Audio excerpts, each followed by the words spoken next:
नमस्कार, मी प्रमोद सस्ते. खरेदी चळवळ यूट्यूब चॅनलच्या दर्शकांचे मनपूर्वक स्वागत आहे. आपण खरेदी चळवळ यूट्यूब चॅनलच्या माध्यमातून सातत्यानं सामाजिक प्रश्नांवरती बोलत असतो. परंतु मी पाठीमागच्या व्हिडिओमध्ये आपल्याला सांगितलं होतं की देशामध्ये भांडवलशाही आणि राजकीय पक्ष यांचं साठवणूक आहे आणि आज त्याच विषयावरती एक अहवाल आपल्यासमोर मी घेऊन आलेला आहे. मला वाटतं या संदर्भात आपण प्रजागट प्रमुख श्री प्रदीप झंझने यांच्याशी आपण हे बोललेलो आहे आणि आज आपण त्यांच्याच कार्यालयामध्ये आहोत. नमस्कार ताई. नमस्कार. खरेदी चळवळ यूट्यूब चॅनलच्या वतीने मी तुमचं सर्व दर्शकांच्या वतीने स्वागत करतो. धन्यवाद. आज आपण वीज वितरण जी कंपनी आहे त्याच्यामध्ये नेमकं कशा पद्धतीनं भांडवलशाही ही हिनं आपलं पाऊल टाकलेलं आहे या संदर्भात आमच्या दर्शकांना एक माहिती देणार आहोत. नेमका काय विषय आहे आणि कशासाठी आपण खरेदी चळवळ यूट्यूब चॅनलच्या माध्यमातून हा प्रश्न मांडण्यासाठी मला एवढ्या तत्परतेनं आपण इथे बोलवलेलं आहे. आज फलटण तालुक्यातील सर्व वीज महावितरणच्या ग्राहकांना, फलटण तालुक्यातील सर्व जनतेला एक महत्त्वाचा विषय सांगायचा आहे. त्यांच्या फायद्याचा विषय आहे. आपण फायद्याचे विषय बोलत असतो काय तर त्यांचा फायदा व्हावा, त्यांनी जागरूक व्हावं, जनजागृती व्हावी फलटण तालुक्यातील जनतेमध्ये, ह्यासाठी आपण तुम्हाला इथं बोलवण्यात आलेलं आहे. आता यांचं तुमचं नाव सांगा. माझं मी अनुभव एकनाथ लांबाते, मोठे वाटर निंबाळकर. मोठे मी अनुभव एकनाथ लांबाते, वाटर निंबाळकर. हा, आता तुमचा समस्या काय घेऊन आला तुम्ही आता इथं? मी इलेक्ट्रिक बोर्डाच्या समस्या घेऊन आलो. लाईट बिल, घरगुती लाईट बिल. घरगुती लाईट. किती बिल आलं तुम्हाला आता? मला बिल 4300 आले. 3 महिन्याचं. म्हणजे महिन्याला साधारण 1,500. हे कधीपासून यायला लागलं? फेब्रुवारीपासून. पहिला मीटर काय झालं होतं? पहिला मीटर जळलेला होता म्हणून दुसरा मीटर बसवला. दुसरा मीटर कुठला बसवला? क्युपिटचे मीटर बसवले. म्हणजे अदानी. अदानीचे मीटर बसवल्यापासून त्यांचं घरगुती जे वीज बिल होतं, अगोदरचं जे वीज बिल आहे तुम्हाला मी सांगतो, फलटण तालुक्यातील जनतेनं लक्ष देऊन ऐकावं. नोव्हेंबर 2024 640 रुपये यांचं बिल आलेलं आहे, वीज बिल घरगुती. डिसेंबर 2024चं 720 रुपये बिल आहे. आणि फेब्रुवारीमध्ये ज्यावेळी बदल केला ह्यांनी त्यावेळी 1,500 हजारापासून बिल यायला लागली. म्हणजे जवळपास जेवढं वीज बिल यांचं सुरुवातीला होतं मीटर, अदानीचा मीटर घ्यायच्या अगोदर त्या वीज बिलाच्या डबल 750 750च्या डबल 1,500पर्यंत बिल आता यांना घरगुती बिल यायला लागलेले. मी वीज महावितरणच्या ऑफिसमध्ये यांना पाठवलं, ते साहेबांना फोन केला. त्यांना सांगितलं ही बिलं जास्त आलेली आहेत, कशी काय? ते म्हटले मीटर बरोबर आहेत, ते बरोबर आहेत, मीटर काय फॉल्टी नाही आहेत. ते मग फॉल्टी नाहीत तर आम्ही बदलले कशाला? अदानीचे मीटर बदलण्याचा मग आपल्याला कारण काय? तो काय सोन्याचा उजेड टाकतोय का आपल्या घरात? उजेड तसाच येतोय ना. तुम्ही उपकरणं कुठली बदलली का आता 3 महिन्यात? एवढ्या नाही, उपकरणं सेम. तरी सुद्धा ही जर अशी परिस्थिती असेल, अजून एक जण वाटर निंबाळकरचे आहेत, काय नाव त्यांचं? सतीश वाघ. ह्या ग्राहकांचं सुद्धा डबल वीज बिल आलेलं आहे. त्यांचं पहिलं 400 450 पर्यंत येत होतं, ते वीज बिल आता त्यांना 800 ते 900 रुपयापर्यंत यायला लागले. त्यांचं 750 ते 750 होतं, यांचं 1,500 पर्यंत यायला लागलं. म्हणजे अदानीचे जे मीटर बसतायत आता हे 1,500 पर्यंत बिल येतंय, वीज बिल जास्त, डबल वीज बिल येतंय. तर मला तालुक्यातील जनतेला एवढंच सांगायचंय की इथून पुढं मीटर जळला तर हाच अदानीचाच मीटर मिळणार आहे. आणि जर असं कुणी नवीन जर जोडायला आले असले मीटर जोडून घेऊ नका अदानीचे. आणि ह्याच्याविषयी सुद्धा वीज महावितरणच्या अधिकाऱ्यांशी आम्ही बोलणार आहे की कुठं अदानीचं ऑफिस आहे, यांचं कर्मचारी कोण आहेत, यांना इथं बोलवून घ्या. आमच्या समस्या, आमच्या शंका ह्या त्यांनी ऐकल्या पाहिजेत. वीज बिल काय जास्त आलं हे त्यांनी सिद्ध करून दाखवलं पाहिजे. मीटरचं फॉल्टी नाही तर ही वीज बिल कशासाठी डबल आलंय? उपकरणं आम्ही वापरली नाहीत, उपकरणं त्याच्यामध्ये ऍडिशनल वाढवलेली नाहीत, हे कशासाठी आलेलं आहे? फलटण तालुक्यातील जनतेनं सुद्धा या बाबतीत जागरूक व्हावं. या अदानीचे मीटर वगैरे असले अजिबात सिलेक्ट करू नये, यांना बसवून देऊ नये, हे सांगण्यासाठी तुम्हाला जिथं यांना प्रमोद सस्ते यांना इथं आमंत्रित केलं होतं आणि ते लगेच आले. त्याबद्दल त्यांचं मी आभार मानतो. आणि जे असलीचं सिस्टीम चालणार असेल तर त्या अदानीचं कुठं ऑफिस जर असेल का नाही तोडल्याशिवाय राहणार नाही आम्ही 100%. हे ग्राहकांचे काही प्रपंच उद्ध्वस्त करता का तुम्ही? वीज महावितरणच्या अधिकाऱ्यांनी तिथं लक्ष द्यावं आणि हे कोण लोक असतील अदानींचे यांना बोलवून घ्यावं. इथं आमच्या शंका दूर करा. शंका कशी आली? इथं आमचं वीज बिल परत माघारी वसूल करून मिळालं पाहिजे, त्याशिवाय सोडणार नाही. हे असले वीज बिल बंद करून जे मीटर आहेत ते बंद करून टाकावे शासनाने.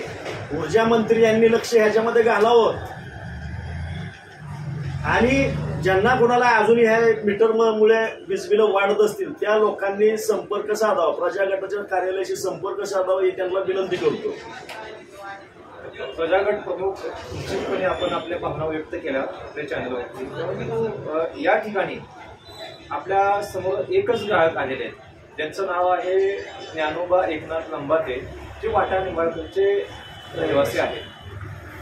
मला तुम्हाला हा प्रश्न विचारावा वाटतो की या ठिकाणी त्यांची 4 लाईट बिल आपण बघतोय, ज्याच्यामध्ये आपण जर पाहिलं तर 14 नोव्हेंबरचं आहे, 14 डिसेंबरचं आहे, 14 जानेवारीचं आहे. आणि त्यानंतर प्रिपेड मीटर बसवल्यानंतर हा मीटर डिजिटल आहे.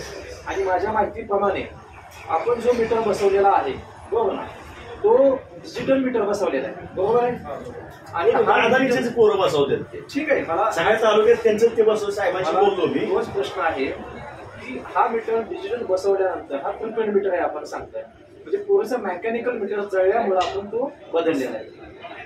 निश्चितपणे मला दर्शकांना हे विचारावं सांगायचं वाटतं की ज्या वेळेस त्यांनी त्यांचा जुना मीटर जळला त्यानंतर तो डिजिटल मीटर बसवला. डिजिटल मीटर बसवल्यानंतर 3 महिन्याला त्यांना बिल आलेलं आहे. 3 महिन्याने नाही, 3 महिने सॉरी प्रत्येक महिन्याला ते बिल येतं. प्रत्येक महिन्याला बिल येत आहे. बिल वाढलं वाढलेलं आहे. आणि हे वीज बिल आकारणी जे आहे डबल झालेले झालेले. 3 महिन्याचं झालं. त्याच्यानंतर ते आता इथं आले म्हणजे आपल्याला विचार याच्यामध्ये न्याय मिळावा म्हणून प्रजागट प्रमुखांशी ते बोलले आणि त्यांनी न्याय मिळावा या मागणीसाठी प्रजागट प्रमुख यांची गाठ घेतलेली आहे. आपण या ठिकाणी 3ही बिल जर कम्पॅरेटिव्हली बघितले आपण तर त्याच्यामध्ये 3 महिन्यांचं बिल आणि हे एकंदरीत आलेलं थकबाकी सहित जे बिल आहे त्याची जर तुलनात्मक दृष्ट्या आपण पाहणी केली तर ह्या 3 महिन्याचं बिल आणि ह्या 3 महिन्याचं बिल हे डबल आलेलं आहे. म्हणजे ह्या 3 महिन्याचं कॅल्क्युलेशन केलं तर हे मॅन्युअली जे मीटर बसले होते त्याचं टोटल जर केली तर ती टोटल त्या प्रिपेड मीटर जे डिजिटल मीटर बसलेले आहेत त्याची जर तुलना केली तर ते डबल बिल आपल्याला अदानीच्या माध्यमातून डिजिटल मीटरच्या माध्यमातून येत आहे. तर मला वाटतं मी सुरुवातीला ज्याप्रमाणे बोललो की भांडवलशाही व्यवस्था या देशामध्ये जी आहे ती मूळ गहू लागलेली आहे आणि त्याला सहकार्य ह्या लोकप्रतिनिधींचं या सत्ताधारी पक्षाचं जे आहे ते होतंय. आणि हे स्पष्टपणे आपल्याला हे चित्र या ठिकाणी पाहायला मिळतं. हे एकच उदाहरण आहे. अशी आता उद्यापासून आपल्याला लाखो उदाहरणं पूर्ण महाराष्ट्रामध्ये पाहायला मिळतील. आणि निश्चितपणे याचं श्रेय हे प्रजागट प्रमुख श्री प्रदीप झंझने यांना जाणार आहे. मला सांगा साहेब, श्रेय घेण्याचं वगैरे ज्या विषयावरती तुम्ही मला इथे बोलवलेलं आहे बरोबर ना, आज भांडवलशाहीचं मूळ हे तळागाळापर्यंत शोषण व्यवस्था मजबूत होते आणि ह्याच्या विरोधात तुम्ही प्रतिकार करताय. मला एक तुम्हाला असा प्रश्न विचारायचा आहे की तुम्ही ह्या एवढ्या मोठ्या व्यवस्थेविरोधात जी भांडवलशाही व्यवस्था आहे, जी लोक आज सत्तेमध्ये आहेत ती सुद्धा प्रस्थापित आहे, त्यांच्या विरोधात कसं लढणार आहे? काय बसून नाही दिलं त्याला ऑफिसमध्ये काय करणार आहे? पगार कुठनं मिळतो त्याचा? कोण असेल तो त्याला जो ऑफिसमध्ये नाही बसून दिलं कुठनं पगार घेणार आहे तो? तुम्ही कायद्यात राहतात आम्हाला माहित नाही तर काय होतंय. आम्हाला फलटण तालुक्यात आम्हाला रामराज्य पाहिजे. फलटणच्या बाहेर काय होतंय आम्हाला माहित नाही. तिथं बी नीट चाललं पाहिजे. पण फलटणमध्ये विशेषतः इथं आम्ही आहे नाही आमच्याकडे माणूस आलेला आहे अडचण घेऊन तर त्याला न्याय मिळाला पाहिजे. आणि जर लोकशाही आहे तर ती त्यांनी सिद्ध करून दाखवावी. माझा प्रश्न मला की आता हा प्रश्न तुम्ही हाती घेतलेला आहे, हा प्रश्न सोडवण्यासाठी तुमचं पहिलं पाऊल काय असेल? आता आंदोलन करू, लोकचळवळ उभी करू, ऑफिस फोडू, काही करू. त्याचं त्या अदानीचं कुठं ऑफिस असेल ऑफिस फोडू, कानपाडात जाळ काढू. त्या कोण असतील अधिकारी कर्मचारी त्यांच्या जर ही चुकीची वीज बिलं जर ती अशी त्यांचे मीटर जर येत असतील तर काय करायला लागेल? कायदा हातात घेऊन हा प्रश्न सुटेल. सगळं करावं लागणार लोकांच्या ह्याच्यासाठी. तोंड वाजवून जर न्याय मिळत नसेल तर तोंडात वाजवून न्याय घेतला पाहिजे. निश्चितपणे तुम्ही आक्रमक भूमिका घेताय, परंतु हा विषय धोरणात्मक आहे. राज्य शासन आणि अदानी यांचं एक साठलोट झालेलं आहे. धोरणात्मकच धोरण आहे जे आहे, म्हणूनच बोलावलंय तुम्हाला इथं की हे लोकशाही मार्गानं आपण जे आता बोलतोय ही चर्चा वरपर्यंत गेली पाहिजे, डोळे उघडले पाहिजेत सगळ्यांचे. हे लोकशाही मार्गाने चाललंय अजूनपर्यंत, पण त्याच्यात जर तुम्ही दखल घेतली नाही तर उद्या उद्रेकच होणार आहे ना. मी लांबच राहील, पण लोक काय त्यांची रिएक्शन असेल ही बघण्यासारखी आहे ना. लोक काय करतील डबल. मला सांगा, मला जर सासवडमधून इथं यायला माझ्या दुचाकीला जर 150 रुपये लागतात, 4 व्हीलर वापरल्यावर मला त्याचे 500 रुपये लागतील समजा, पण मी 4 व्हीलर वापरतो, आरामात येतो ना. ह्यांचा मीटर जुना होता पहिला, मॅन्युअली रिडिंगचा मीटर होता, आता डिजिटल ऑनलाईन मीटर आला. मग घरात काय सोन्याची लाईट पडायला लागली का? वेगळ्या पैसे जास्त द्यायचे. पैसे साधा सरळ विषय आहे. सत्ताधाऱ्यांनी ह्याच्याकडे लक्ष द्यावं. लोकांमध्ये संतप्त भावना निर्माण होणार आहे याच्यामुळे, आणि प्राधान्यानं सरकारनं ह्याच्याकडे लक्ष वेधलं पाहिजे. वीज महावितरणचे अधिकारी असतील यांनी हा विषय वरपर्यंत पोहोचवला पाहिजे. अन्यथा ह्याच्या विरुद्ध आक्रमक आंदोलन सुद्धा तुम्ही जन आंदोलन उभं करणार आहे का? 100% तुमचा प्रश्न आहे की तुम्ही जन आंदोलन जे उभं करणार आहात 100%, 101%. जन आंदोलन उभं केल्यानंतर तुम्ही प्रामुख्यानं तुमची जी मागणी आहे ती पर युनिट जो चार्ज आकारतोय अदानी, बरोबर ना, ते डायरेक्ट आज सर्वसामान्यांच्या खिशातून जो डबल एक पर युनिट जो भाग आकारला जातोय तो डायरेक्ट अदानीच्या घशामध्ये जातोय.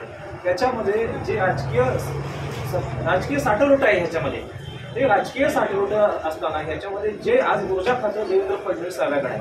मग हे स्पष्ट होतंय की ह्याच्यामध्ये अदानी साहेब, अदानी जो भांडवलदार आहे त्याचं आणि राज्याचे मुख्यमंत्री यांचं साठलोट हे स्पष्ट आहे.